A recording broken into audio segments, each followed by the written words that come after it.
He's the editor-in-chief and, of course, college football insider from The Athletic, Stuart Mandel. Hey, Stu. Hey, Bill. How's it going? Doing great. How about yourself? Doing great, like you. Ready for some games to get here. Yeah, practice is only good for so long, especially at a camp like Utah's where there's just not a lot going on, which is good. I mean, Kyle Whittingham doesn't want anything going on. He wants a quiet camp, but there's very little in the way of position battles and other things like that. So I'm just kind of ready for some real football. That's a good sign. If there aren't a lot of positions up for grabs, this early in preseason camp, that's usually a pretty good sign for how the season's going to go. Yeah, we'll talk some about that in the Pac-12 in just a minute. I wanted to kind of let our listeners in behind the kind of the curtain just a little bit. You are the editor-in-chief on the college football side of things for The Athletic, and you made a business decision, not just here, but across the country, to add more positions because obviously The Athletic's succeeding and growing here. But take our listeners behind the curtain just a little bit in the thought process and the decision-making behind deciding to add Utah to a kind of a full-time college football beat this year. Yeah, well, the success of The Athletic is in large part because people consume it as a bundle, and you can get the national coverage, whether it's myself or Bruce Feldman or Ken Rosenthal in baseball or any number of others, but you also get coverage of your favorite teams, and we also realize that can be across multiple markets. So, I'm sure there's huge crossover, I'm sure, between Jazz fans and Utes fans, but, maybe some people are fans of baseball teams or NFL teams in other markets. And obviously we have coverage of those as well. And as of yesterday, we have a whole staff in the UK covering Premier League. So, the more of that you can give people, the more likely they are to sign up. And Utah obviously has a very rabid fan base. It's a program that has established itself nationally, and it was frankly not that hard a decision in terms of which schools we were adding this go-around this year. We already have several other Pac-12 schools. So, and, the key to making that successful is hiring the right writer.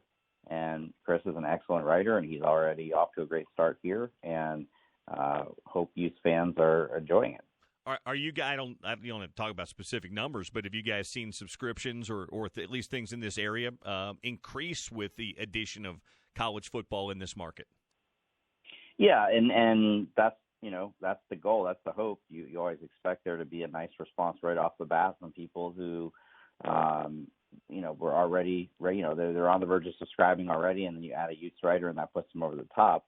And then we also know that for others, you may want to wait and see what we're actually going to be doing, what he's going to be writing about. And so the key, and we hope and assume that we'll see more and more people sign up, especially once the season gets here, or already into preseason camp. But we announced this in mid-July. There wasn't much going on yet. So now as we get into preseason camp into the start of the season, and you'll see that Chris is going to be providing all these great features and analysis and everyday coverage.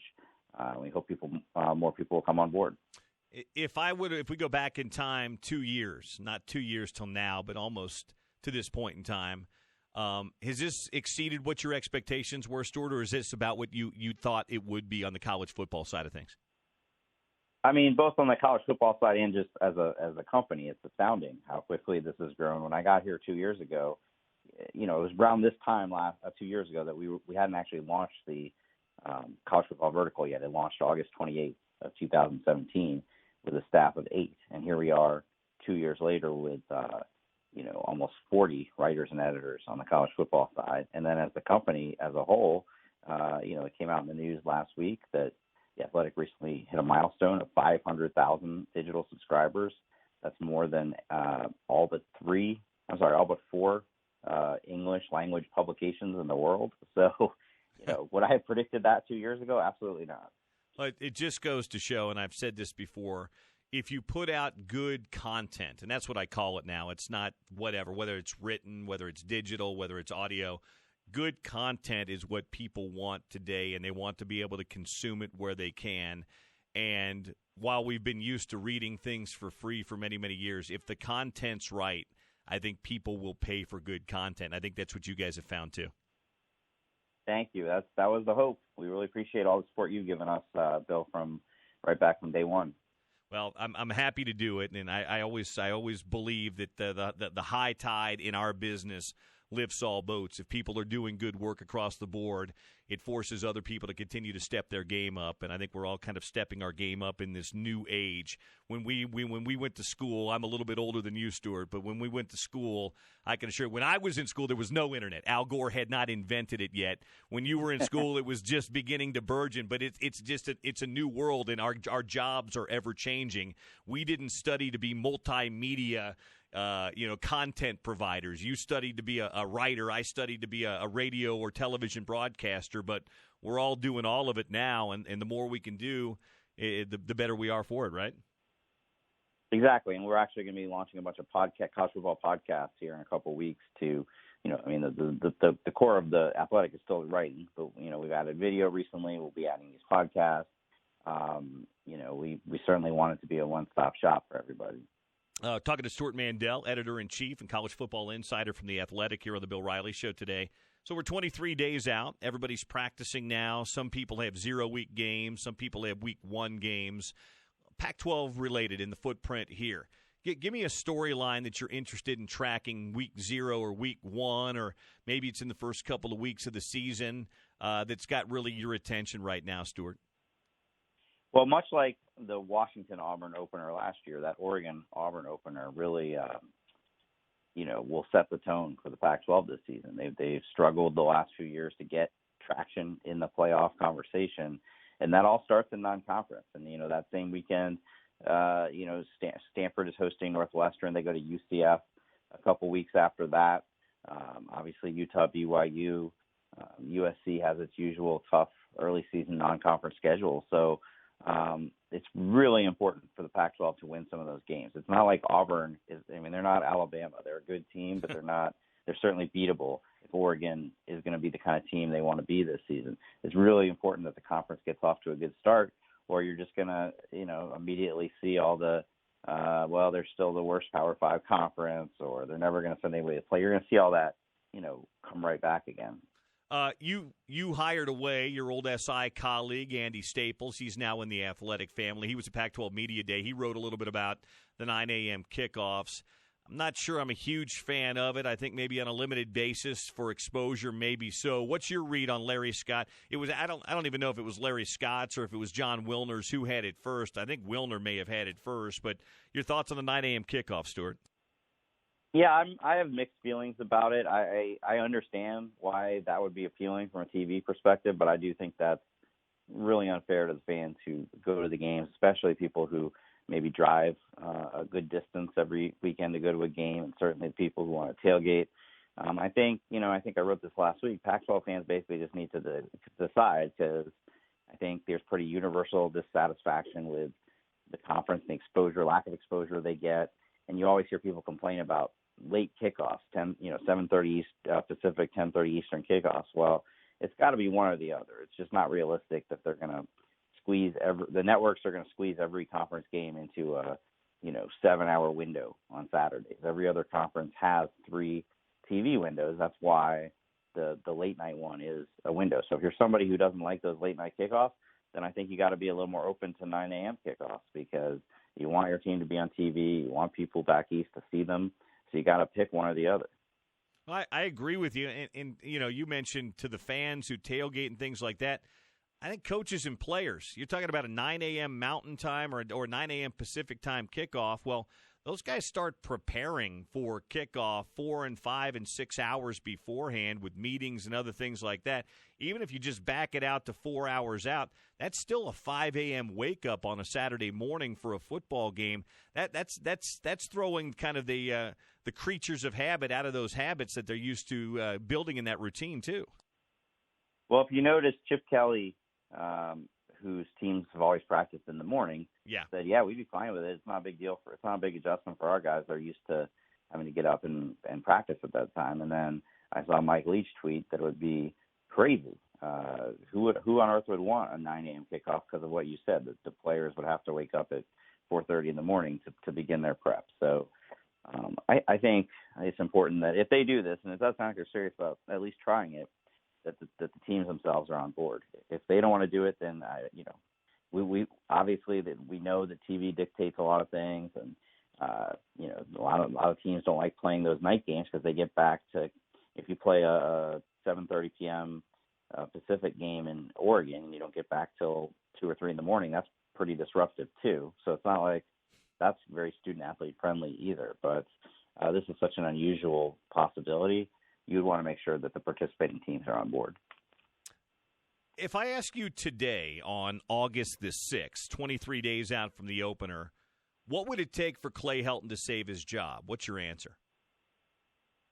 It's gonna have to be a really, really dramatic improvement. I don't think USC, to most teams, right? If you went from 5-7 to 9-4, oh, we made great progress. Right. That's not what USC fans want. They want that team to be competing at a very high level. And so, do they have to win the Pac-12? Maybe not quite that, but they have to be in that conversation. They have to be, highly ranked nationally come the final week of the season or going into bowl season. And it's the thing that really makes it tough for him this year is that the schedule is so front-loaded. They play so many of the top teams on their schedule. They play in the first 5 or 6 weeks.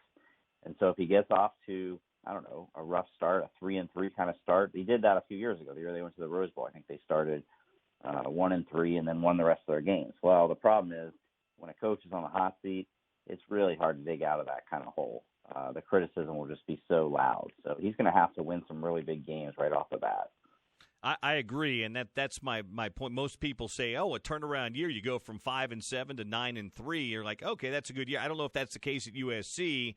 This is a guy that won the league and got to the Rose Bowl 2 years ago. 2 years ago, they were Pac-12 champions, and they're talking about him being out. And I just don't know what to make of it because I don't know what to make of the administration at USC, whether it's Lynn Swann or the higher-ups, and what they'll end up doing because, boy, with that schedule this year, and they've got a good team. They don't have a great team by any means. If they won 9 or 10 games, finished second in the South, and got to a decent bowl game, to me, that would be good, but it almost feels like you said, they might have to win the thing for him to save his job. Like you said, the administration, it's just such a mess at USC, just from all the way from the top. And, I was at the Notre Dame game at the end of the regular season. Every time Clay Helton, there was like a PSA he did on the scoreboard, and the whole crowd started booing, and there was banners flying above the stadium. I think we left the stadium that night assuming he would be fired the next morning, and it was a shock when Lynn Swann decided to keep him. I think he should have just gone ahead and done it. And I don't usually advocate for firing of coaches. I feel bad for Clay Helton because now you're just kind of leaving him twisting in the wind for another year in a scenario where it's just going to be, it's going to be very, very hard for him to save his job. And yes, they won the Rose Bowl. They won a Pac-12 championship. The problem for him was the embarrassing, USC fans want to be Alabama. They want to be Ohio State. They anything less than that is not acceptable. And so when they were getting to these, having these big non-conference games and getting embarrassed, they got embarrassed by Alabama in that game in Dallas. They got embarrassed by Notre Dame 2 years ago in South Bend, by Ohio State in the Cotton Bowl. That dug a hole, and then so you go 5-7, and everybody just kind of jumped off completely. So they'll have to. They open with a pretty good Fresno State team. They play Stanford, BYU, Utah, Washington, and Notre Dame in the first 6 weeks of the season. I think he's going to have to win almost all those games to have a chance to keep the job. A moment or two more here with Stuart Mandel of The Athletic. By the way, speaking of The Athletic, there is a piece on Bradley and I at theathletic.com written by Max Olson. I think he might have gotten this down at Pac-12 Media Day. Headline: Bradley and I pet sharks, jumps off cliffs and makes Utah something to fear. We know Brad here. It's a good piece on him for people outside the area to get to know him just a little bit. I'm curious. The release of the text drop, the info dump that we got the other day on Urban Meyer's text messages. Do you think that hurts, helps, or has no impact on his next job? Well, I guess we're assuming that there is going to be a next job, and I don't think it's wrong to assume that. I think at the end of the day, he's a coach who won at such a high level at so many different schools that somebody's going to want to take a chance. And people theorize that's USC. I think, the public, all of these things, not just that text dump last week, but everything involving Zach Smith really soured pretty much everybody outside of Ohio State fans on Urban Meyer. But we also know that fans really want to win. And so if you're a USC fan and looking to get back and be a national preeminent power, if Urban Meyer's interested, they're going to want to get him. They're not going to get hung up on what his text messages says about Zach Smith. So, no, I don't think it's going to keep him from getting jobs at most places. Maybe there are some, everybody's always talked about him to Notre Dame, and I think that's out the window at this point, whether he wants to go there or not. And obviously, Brian Kelly doesn't seem like he's going anywhere. But most schools, I think, if you want to win and you can have a chance to get a 3-time national championship coach, you're going to go out and do it. Heisman Trophy, is it just going to be a Tua and Trevor race this year, or can somebody else get in that? Well, the problem for Tua and Trevor is it usually hurts you to start out as the favorite, because as soon as you slip up, everybody, the voters turn to the next great thing. And who that will be, I don't know. I certainly think Sam Ehlinger is capable at Texas. If he beats LSU the second week of the season, his name will get in the mix. Jonathan Taylor at Wisconsin, his name should already be in the mix. But you never know who that, redshirt freshman like Johnny Manziel was, or like Jameis Winston was, that everybody falls in love with. Because the hardest part for these guys is, you're measured against what you did the year before, and they both had such fantastic seasons that anything short of you have to exceed that. They've put up even bigger numbers this year, or some Heisman voters will look at that as a disappointment.